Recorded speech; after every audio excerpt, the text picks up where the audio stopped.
Okay, so this is for the breathing and exchange test. So looking at the first question, so that's just a formula that you are expected to know because it's from the GCSE maths syllabus. That didn't seem to cause anyone any problems. Question 2, so it's asking about a disadvantage of insect gas exchange. So the only one of those that's definitely a disadvantage is D, about water being lost through the spiracles. All of the others are either false or not directly a disadvantage. For question 3 then, looking at the the correct definition of vital capacity. So again, didn't really cause any problems, and that's just asking for the definition. For number 4, again, seemed fine. You didn't even need to convert pi into number form. You could leave it in pi form, and using those formulas, which will be provided for you if you are required to use them, both for surface area of a sphere and volume of a sphere, which gives you a 1-to-1 ratio. I think the only place you could possibly go wrong is in not converting 6 micrometer diameter to radius before using it. Question 5 caused just some issues with this one. So where you've got a breathing rate, so that's 14 breaths per minute is what that means for that one, and then pulmonary ventilation rate of 8.9 decimeters cubed per minute. So that's giving you the volume that's being ventilated in a minute, and then that needs to be split up into 14 breaths. So to work out what the tidal volume is you're working out then what the volume is per breath. So it's going to be 8.9 divided by 14 to give you 0.64. If you just think about the fact that that's giving you the volume per minute and then how many breaths that's being divided up into throughout the minute. Question 6, again, caused just a couple of issues, but I think really is fine. It's just giving you the order of the events there for that one, which gives you A as the answer. 7 did cause slightly more problems. So it's asking for an advantage.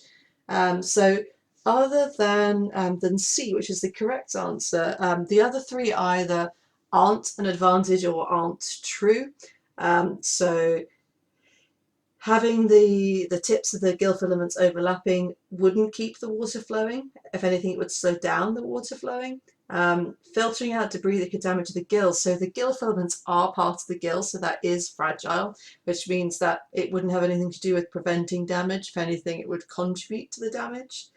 Increasing the surface area, it's not changing the shape of the gill by the tips overlapping, so it's not going to be an advantage there, whereas slowing the water flow to increase time for gas exchange is going to be an actual advantage. Question 8 didn't really cause any problems, teenage swimmers having the greatest vital capacity. 9 again didn't cause any problems, so paralysis of the cilia causing mucus buildup, increased risk for infection. And then question 10 caused quite a lot of problems. Definitely. So cystic fibrosis is an inherited disease that causes a faulty gene to be made. When the gene functions normally, it produces a protein that enables salt and water to exit epithelial cells, producing a thick mucus. Now, I have a feeling that this question is actually incorrect in the way that it's phrased. Therefore, that one, which does make this even more confusing. So which statement about cystic fibrosis is not true? So we'll just go with it based off of that. Absorption of glucose is less efficient.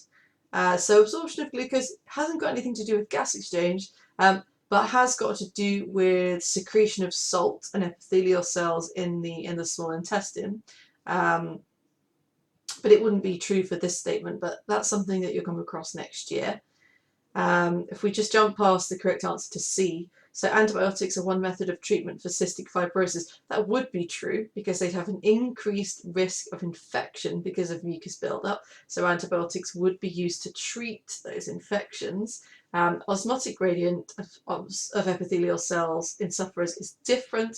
So anything to do with movement of salt and water being different is going to affect osmotic gradient. So that's definitely going to be true, which leaves you only with B. So cystic fibrosis sufferers have a lower concentration of CO2 in the blood. For that to happen, that would have to mean that gas exchange was more efficient and that more carbon dioxide was being removed from the blood. That's definitely not going to be the case, because if anything, that thick mucus will reduce gas exchange by narrowing the airways. Moving on to question 11, didn't really cause any problems. Which of the following is not an effective emphysema? So emphysema would decrease surface area, so it's not going to increase diffusion of CO2. C is the correct answer there. And then 12 just caused a couple of problems, and the answer there is C. So it's comparing tidal flow in mammals compared to through flow in birds, and how this would affect gas exchange. So the only one that's true there is that because it's through flow rather than tidal flow, that the fresh air and used air aren't going to mix, so gas exchange is more efficient. Again, all the others are not true for that one.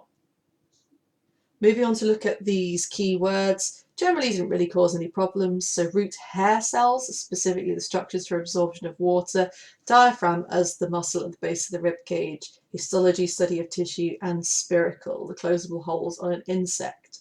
And then buccal cavity, spelling was a little bit hit and miss on this one, so it should be two C's, so Buccal for buccal cavity.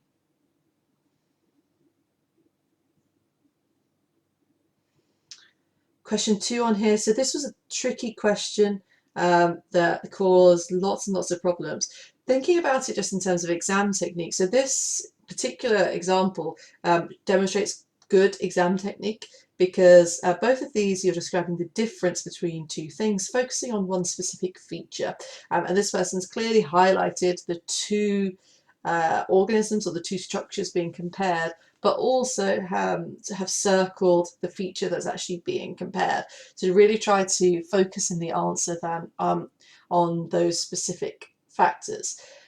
First one then, so it's asking specifically about exchange surfaces of single cell. So that's going to be across their cell surface membrane. Remember, if you're talking about exchange surfaces and the outside surface, cell surface membrane is a better answer than just saying membrane. That's a little bit vague. Whereas multicellular organisms will have specialized gas exchange systems and organs such as lungs, gills, tracheal systems. B then, so specifically we're answering about the ventilation pathway, comparing mammal and fish. So for mammals it's tidal, air goes in and out, whereas for fish it is through flow or unidirectional flow in the mouth, through the buccal cavity, out through the gills, under the operculum.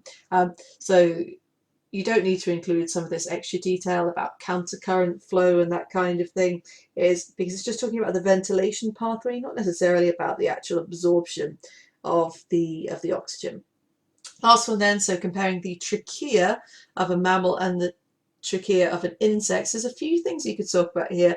So you could talk about what they're made of. So the trachea in mammals are reinforced with incomplete rings of cartilage, whereas in an insect we've got reinforcement with complete rings of chitin.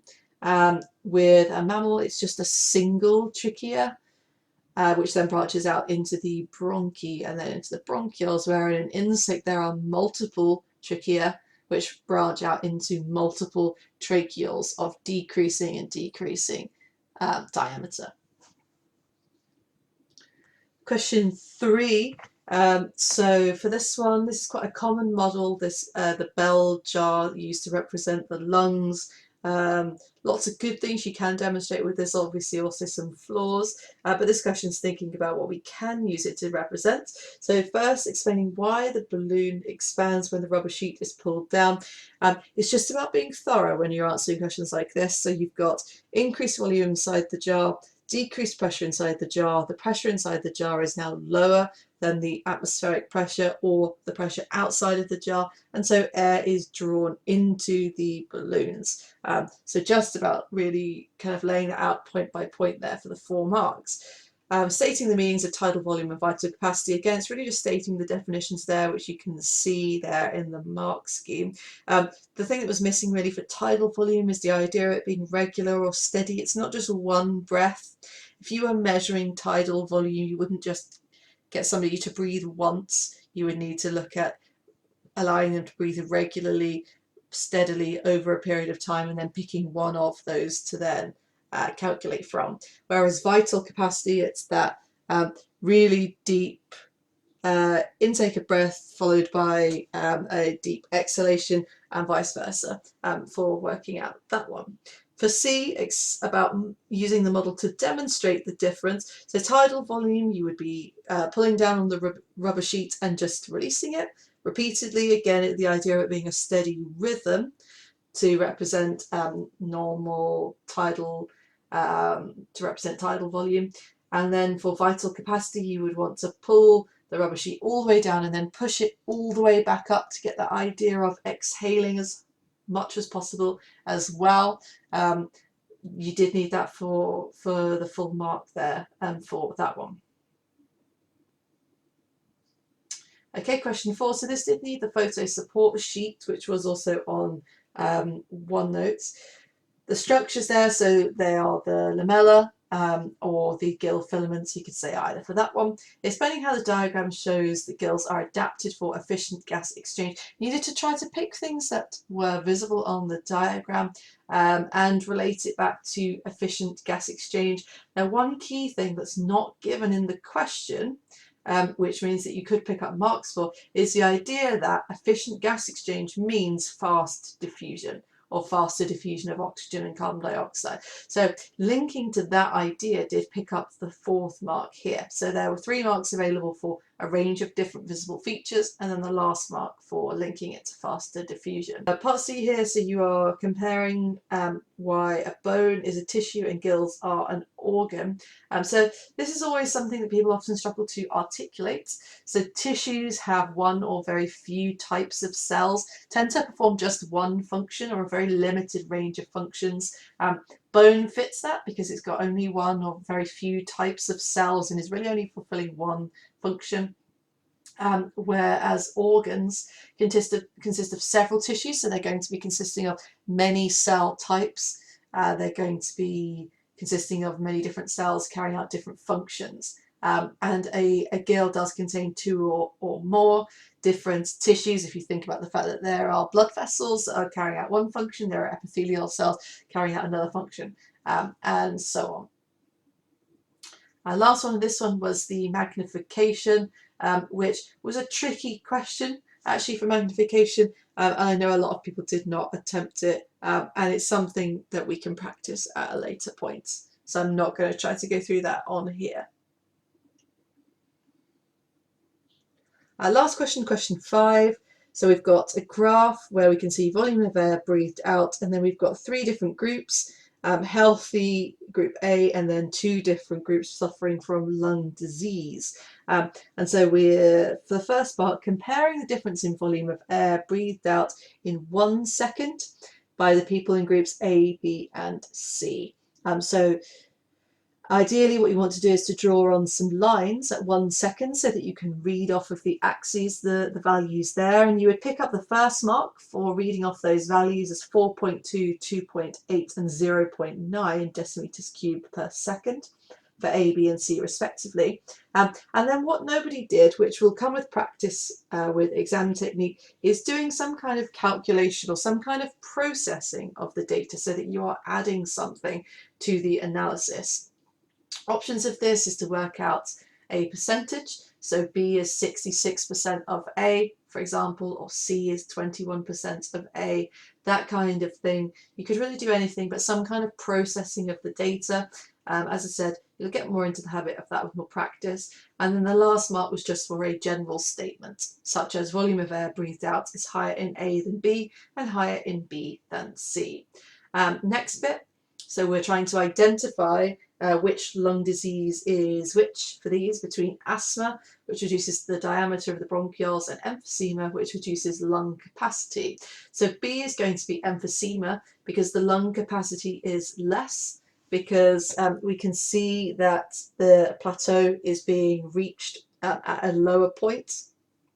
Whereas C is going to be asthma because the rate of flow is definitely less, but it does look like that it's going to continue to increase and potentially even reach the same total volume. Finally then, the name of the apparatus with which results like these could be obtained is a spirometer, which is a piece of equipment that you hopefully will have had a go at.